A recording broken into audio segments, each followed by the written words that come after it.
Damn it, Janet, why did you come home with stained panties last night? I want an answer. Stop it, John, just stop it. I can't stand it anymore. We've been married for 12 years. How can you treat me like this? The continuous stream of lies and constant denial finally got to me. With all the strength I could muster, I threw my half-filled coffee cup across the room, smashing the front of the microwave. This time, there was no doubt that I had Janet's attention. I had never seen that expression on her face before because she had never seen me angry before. Leaning across the table, I looked directly at her and spoke louder than before. Who the hell is Ken Sanders? She got out of the chair and backed towards the sink, trying to get away from me. Who the hell is Ken Sanders? I repeated. A friend, just a friend. She was scared to death when those words came out of her mouth. Did you have sex with him? Yes, I had sex with him. Did you have sex with him last night? Yes, I did it. Stop it, John, please stop this. I'm really sorry. I'm really sorry, just stop, please. She stood at the sink and bawled like crazy. Janet and I shared a love that had blossomed since childhood, leading to a marriage that spanned a dozen years. Straight out of high school, I dove into the workforce at Desmond Engineering as a draftsman, bypassing the traditional college route. Our journey together unfolded swiftly. A year into my job, Janet and I exchanged vows, and not long after, we welcomed our twin daughters, Bethany and Brittany, into the world. The early years were challenging, but we managed to navigate them with frugality and resilience, gradually climbing the professional ladder while diligently saving. Our modest earnings allowed us to secure a small home and a pair of reliable vehicles, ensuring stability without extravagance. Janet's dream of being a devoted homemaker found fulfillment, and I supported her choice wholeheartedly. Both of us maintained good health and fitness, with Janet carrying a touch more weight than in our early years, while I remained largely unchanged from my high school football days, sturdy and fit. The arrival of Billy Martin in Reading, hailing from Lancaster, injected fresh camaraderie into our lives. Joining Desmond Engineering as a surveyor, Billy and I, former gridiron adversaries turned fast friends, found solace in each other's company. Like mirror images, our wives, Janet and Sarah, Billy's red-headed sweetheart, formed an instant bond, finding joy in each other's companionship. Though Billy and I relished our time together, providing each other respite from marital routines, Janet and Sarah mirrored our camaraderie, enjoying outings and social engagements while we cared for the children and indulged in leisurely evenings in front of the TV. Sarah also took a job as a secretary at Gilbert Engineering, located just outside the city. I started noticing some things about 6 months ago. Previously, the PTA meeting was held once a month, but now it was once a week. Sarah didn't have children, but she always went to see Janet. The frequency of Tupperware and Magic Chef parties seemed to increase every month, but they never bought anything. They joined a book club but never seemed to find time to read. On weekends, they spent hours shopping but bought very little. Janet's collection of fashionable lingerie seemed to be growing, but I never got to enjoy any of it. It started eating at me. I never mentioned anything to Billy because he didn't seem to care. I didn't want to cause problems if something happened. About an hour after I put the girls to bed, Janet came home from some kind of basket party. She took a shower before Sarah picked her up and took another as soon as she got home. This seemed strange to me. While she was in the shower, I quickly checked the basket and found a set of black lace lingerie. Who would wear black lace lingerie to a basket party? I'm not in the habit of checking my wife's panties, but I did this tonight and found that the panties were wet and sticky. I put them in my pocket. Until tonight, I had never once rummaged through my wife's purse or wallet. The only thing I was really interested in was her cell phone. Apparently, she was pretty sure I wouldn't spy because she hadn't deleted a single call in the last week. The majority of calls were addressed to Sarah, but a large number of incoming and outgoing calls were addressed to KC, KH, and KW.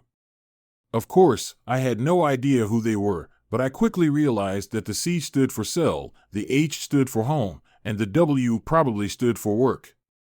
I checked her address book, and Sarah also had 3 numbers listed: Sarah S., Sarah H., and Sarah W.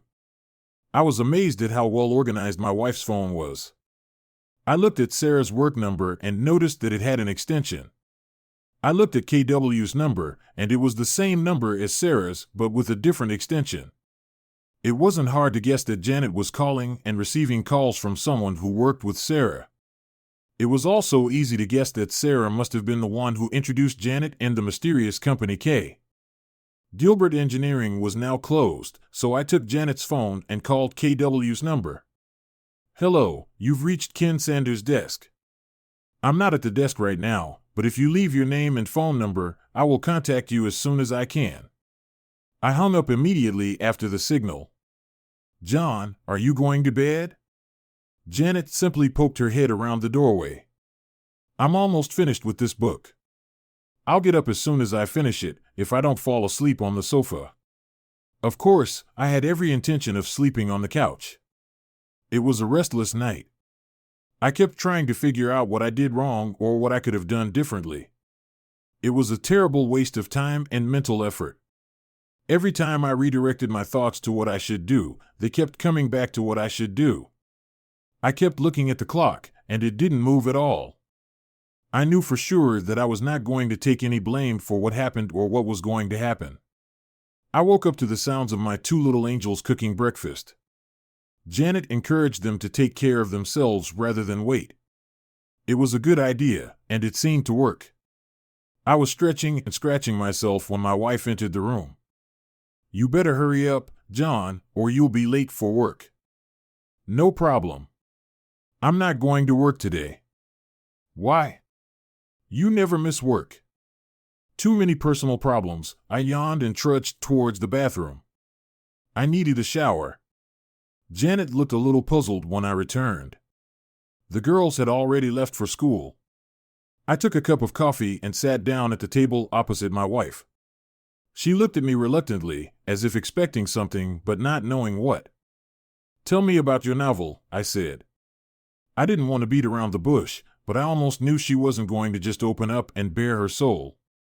"Be serious, John. Is that why you're moping? Do you really think I'm cheating on you?" "Yes." "Now tell me about your novel." "We've been married 12 years, John. Why would you even think such a thing?" "Janet, I have work to do today, and I'm not going to sit here and play games with you. I'll ask you again, tell me about your novel."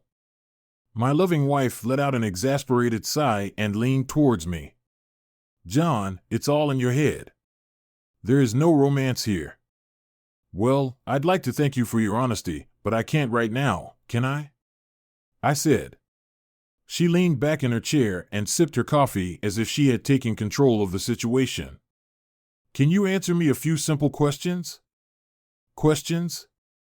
"Yes, John, of course." "What would you like to know?"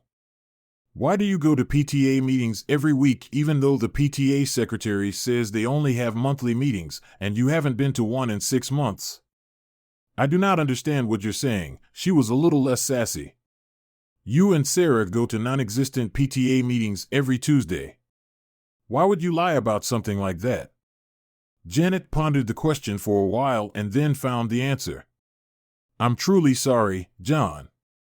It's ladies' night at Rosie's Cantina on Tuesday, and Sarah and I are going for 2-for-1 margaritas. We didn't want you and Billy to think we were messing around, so we didn't tell you. It was a mistake, and I'm very sorry. From now on, we will inform you." "Nice try, Janet. Of course, you know that I will check this. I'm sure Sarah will support you, but what about the people from Rosie's?" "John, you're getting more out of this when you go to little Tupperware parties and things like that. Why do you take a shower before you leave and another when you get home?" She was in no hurry again. "A lot of women smoke at these parties. When I come home, I want to get rid of the smell of my hair. It's not a big deal, John. Why do you wear fancy underwear to go to these parties?" You never wear sexy things for me unless it's a special night. Every evening you spend with these housewives, you wear your best. Why? I don't have a good answer to this question. I just want to feel dressed up sometimes when I go out. Her lies began to irritate me. It's time to put an end to this. I was angry, and it was difficult to control. These are the panties you wore last night. I threw them on the table. When you came home, the crotch was wet and covered in something sticky. I know what the hell sperm is, and I know it's not mine. Don't try to tell me you have a yeast infection, or I swear I will hit you. Janet was squirming in her chair at this moment. She tried not to look at me. There didn't seem to be a quick answer. Damn it, Janet, why did you come home with __ stained panties last night? I want an answer. Stop it, John, just stop it. I can't stand it anymore. We've been married for 12 years. How can you treat me like this? The continuous stream of lies and constant denial finally got to me. With all the strength I could muster, I threw my half-filled coffee cup across the room, smashing the front of the microwave. This time, there was no doubt that I had Janet's attention. I had never seen that expression on her face before because she had never seen me angry before. Leaning across the table, I looked directly at her and spoke louder than before. Who the hell is Ken Sanders? She got out of the chair and backed towards the sink, trying to get away from me. Who the hell is Ken Sanders? I repeated. A friend, just a friend. She was scared to death when those words came out of her mouth. Did you have sex with him? Yes, I had sex with him. Did you have sex with him last night? Yes, I did it. Stop it, John, please stop this. I'm really sorry. Just stop, please. She stood at the sink and bawled like crazy. I took a cup out of the cupboard and poured myself some fresh coffee. As I started to sit down, Janet's cell phone rang. Her eyes darted from me to the phone and back to me. This is from Ken. I think we better answer. I pressed the speakerphone button and answered the call. Good morning, sugar. I just came to work and saw that last night you tried to call me on my work number. Did you forget something at home, Janet, or should? I say, sugar seemed distressed. There was a moment of silence. Janet, are you here? Is there something wrong? She looked at me with a petrified expression. I nodded back to her. Ken? She hesitated. Ken, my husband, is here. He knows about us. He has his phone on speaker. He didn't hang up, but he didn't answer either. I felt obligated to let him off the hook. Ken, good buddy, I have some things I need to do this morning, but I promised to come see you this afternoon. Maybe you should put 911 on your speed dial. I ended the call and put the phone back in my pocket. Janet just stood at the sink in her robe, shaking. I have to go. I have one more question. What is the name of the guy Sarah is dating? John, no, please don't make me. The second cup flew across the room and crashed into the tiled wall behind the sink. She jumped back and couldn't speak fast enough. Kelvin? Calvin Bostic. I'll be back this afternoon. Remove all your belongings before this time. My mom will stay with the girls until we make other arrangements. Anything you can't fit in your car, I'll get it for you. Let my mother know where you will be. Do not call me. She didn't move or say anything else as I walked out the door. Of course, I had no idea what to do next. I decided to go into the office and see Billy. I thought of him as a friend and felt that he should know what was going on. It was pretty easy to figure out that Sarah met Calvin at work and became friends with him. Ken was probably Calvin's friend who needed a date. I may have simplified this a bit, but I thought it was close enough. Billy was not in the office. He was on the spot setting some bets or something like that. I called him on his cell phone. Billy, I don't want to bother you, but I have bad news. Is someone injured? Not yet, but they will be. What the hell are you talking about, John? Janet and Sarah got themselves a couple of boyfriends on all those nights when they had to go to meetings and Tupperware parties. They actually got together. You're sure? I don't believe you, John. Sounds like some kind of nonsense to me. Ask Sarah about a guy named Calvin Bostic. He works with her in Gilbert. I think she introduced Janet to another guy from there. Damn, are you sure? Damn it, John. I know Calvin Bostic. We were in the same graduating class. What about a guy named Ken Sanders? Yes, him too. Tall, skinny guy. Billy, I believe Janet is going to warn Sarah as soon as she can. Janet gave me a whole lot of crap this morning before I pinned her down. I'm sure you'll get the same from Sarah. Billy hung up, and I went to HR to ask for a short leave. I didn't feel like working right now. It only took 10 minutes to transfer all the work I was doing to another draftsman. Around the same time, Janet's cell phone rang. Caller ID showed it was Sarah. Janet, what the hell is going on? Billy just called me. He arrives at the office. I think someone said something to him. I didn't answer her. Janet, are you here? Now is not the best time to play.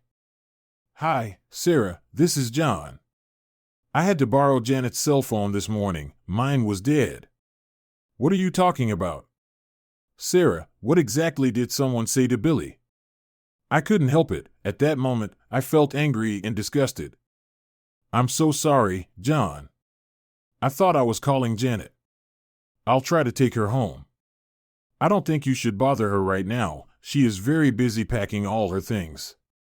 She doesn't have time to chat. What do you mean, pack her things? She's going back to live with her parents for a while. The pause on the other end of the line was funny.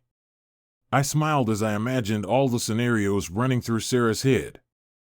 I think it would be more important for you to tell Calvin that Billy is on his way. He could probably use a head start. Oh God, no, this can't be true. No, she hung up. This woman's nerves. We only had one credit card, so canceling it was no problem. We also had an ATM/debit card. It took me 5 minutes to change the PIN number. I had no idea what to do with the checking account, so I just ignored it for now. In any case, I needed it to pay utilities and other bills. I just hoped Janet didn't take any receipts with her. The cell phone rang again, but this time it was my phone. Billy chased Calvin Bostic out of the Gilbert building and caught him in the parking lot. He was in jail and wanted me to tell his brother from Lancaster to come and post bail for him. I called his brother. There was nothing more I could do for Billy, so I went to Taco Bell. After lunch, I went to visit my mom and dad. I explained everything to them. Mom was more than willing to watch the girls for a while. She stayed with me during the week, and the twins stayed with them on the weekends. Now it's time to visit Ken Sanders. The guys in Gilbert's drafting department were eager to tell me about Billy's visit that morning. The drafting department overlooks the parking lot, and they saw everything that happened. Billy caught Calvin before he could get to his BMW. He threw him over the hood of one of the cars and started smashing his face. The guards followed them and tried unsuccessfully to get Billy out. Finally, one of them hit Billy in the neck with a stun gun. He wasn't home yet when they put him in the police car. They had to take Calvin in an ambulance. One of the guys showed me the office where Ken Sanders worked. It was empty. Looks like old Ken quit suddenly this morning. We walked past Sarah's desk. She wasn't there either, but it looked like she was still working there. 10 minutes later, I found out Ken's home address and headed to the parking lot. It was a small ranch with no garage. There was a white Lexus in the driveway with the trunk and back doors open. As I approached the door, Ken Sanders came out with an armful of clothes. He dropped everything and rushed back into the house as soon as he saw me. I tripped over the things he dropped and managed to see him exit out the back as I entered. I had to laugh at his reaction. Damn, I wasn't like Billy. I was a good guy. It looked like the kind of place that would be rented fully furnished. That's why he didn't have a truck. In another 10 minutes, he would have finished and left town. I was looking forward to talking to Ken, but I didn't want to chase him. I looked around the room for anything interesting and got a few pleasant surprises. The first thing I picked up was his cell phone. It lay on the table in the living room next to a folder containing his passport and some personal documents. There was a cute little laptop computer on the dining table. I couldn't find anything else, so I packed up the few goods I had and left. I didn't want to do anything that could be considered criminal, so I resisted the urge to crash his car. This was beautiful. I think it was a crime to take things out of the house, but damn, he left the door open and anyone could have taken them. Unable to fully control myself, I let the air out of just one of his tires. He'd have to empty the trunk to get to the spare tire, and I'm sure he'd do it with one eye on the street, looking for me. I'll pick it up later. He received the message. I went into the prison to see Billy. His brother was there, and they were busy with legal matters, so I just waved and smiled at him. He seemed to have everything under control. Mom was already at home, and dinner had begun. We talked for a bit, and then I took the things I bought from Ken into the office where I kept my computer and everything. Before I could take a closer look, Beth and Britt returned from school. I decided it would be best to tell them what was going on before they asked. I didn't have a chance. "Hi, Dad. What is Grandma doing here? Where's Mom?" Bethany beat me to it. "Your mother and I decided to take a little break from each other. She will live with her parents for a while." Brittany started to smile, and Beth rolled her eyes and groaned. "I win, haha, I'm winning. I told you, Britt." Brittany was gloating about something, and her sister was frowning. "What's happening? What's so funny?" Brittany volunteered to explain. "Beth and I had an argument. I said Mom cheated on you, and she said that would never happen. Looks like I won. I never said anything about your mother cheating. We are not stupid, Dad, and don't treat us like children. We know what's going on. I just didn't want to admit it. Britt is right, Mom is cheating on you." "How did you know this?" "I just found out. You're a little slow, Dad, and too trusting." Britt put her hand on my shoulder. It was strange, a 12-year-old girl trying to console her father. One Saturday when Mom and Sarah said they were going shopping at King of Prussia, Mom wouldn't let Britt and I go with her. She said it was an adult shopping day, and she would compensate us for it later. When we got to school on Monday, 2 kids said they saw her with a guy in Nobles Grove. We called them liars, but one of the girls had a photo on her cell phone. It seemed pretty trivial. I thought there must be an explanation, but Britt said she was cheating. "Why didn't you tell me anything?" They both just shrugged. A couple of weeks later, Tracy Mercer's parents saw Sarah, Mom, and 2 guys at TGI Fridays in Allentown. They told Tracy about it when they got home. I sat dumbfounded. Thank God Grandma invited us to dinner. We didn't discuss the issue during dinner, and I apologized before the dessert arrived. Luckily, the twins decided to leave the topic for the rest of the night. I felt relieved. I had just started looking through Ken's laptop when his cell phone rang. It was a text message, DKS Shrey 4 Safu LYJ Dear Ken, sorry for the trouble, love, Janet. I'm not the world's best texter, in fact, I'm pretty bad. But I had no trouble reading this message. It came from Sarah's cell phone, which meant Sarah and Janet were together. I couldn't resist the temptation. TJ, thanks a lot, John. Now she knew that I had Ken's cell phone.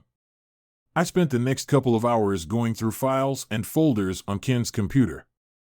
There were no emails between Janet and Ken, but there were some interesting emails between Ken and some old friends in Lancaster. I was shocked by what I read, and I definitely didn't like it. Janet and I had been together almost our entire lives, and now I learned that I never really knew her. She seemed to have gotten closer to Ken in less than a year than she had with me in almost 20. While I was replacing the cartridge in the printer, I noticed that I was crying. This is not what I usually do. She had hurt me with her deception, and now I felt the salt in the wounds. Perhaps it was because of my tears. I printed out several emails and a dozen photographs. I would have taken more photos, but I ran out of expensive paper. There were no pornographic images or even anything racy. All of them were suitable for mixed company. Beth poked her nose in the door and asked if she could call her mother.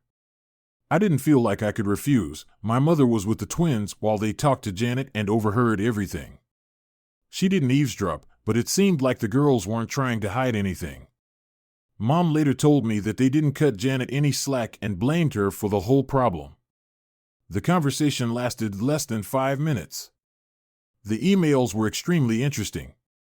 Ken applied and was hired as an engineer for an alternative energy project in Spain. His start date was in 6 weeks. Apparently, he did not warn Gilbert about his departure. I'm sure Sarah knew, but no one else mentioned it. He had all the documents ready for the trip, except for my passport. I'm sure he could find a replacement, but he'd better hurry if he wants to set a start date. I guess he could always go to the police and report that I stole it, but I didn't think he would do that. He hasn't booked his plane tickets yet. One of the letters to a close friend explained a lot. Janet planned to get a divorce after joining Ken in Spain. She realized that I would never allow her to take the girls out of the country, so she was going to declare me an unfit father.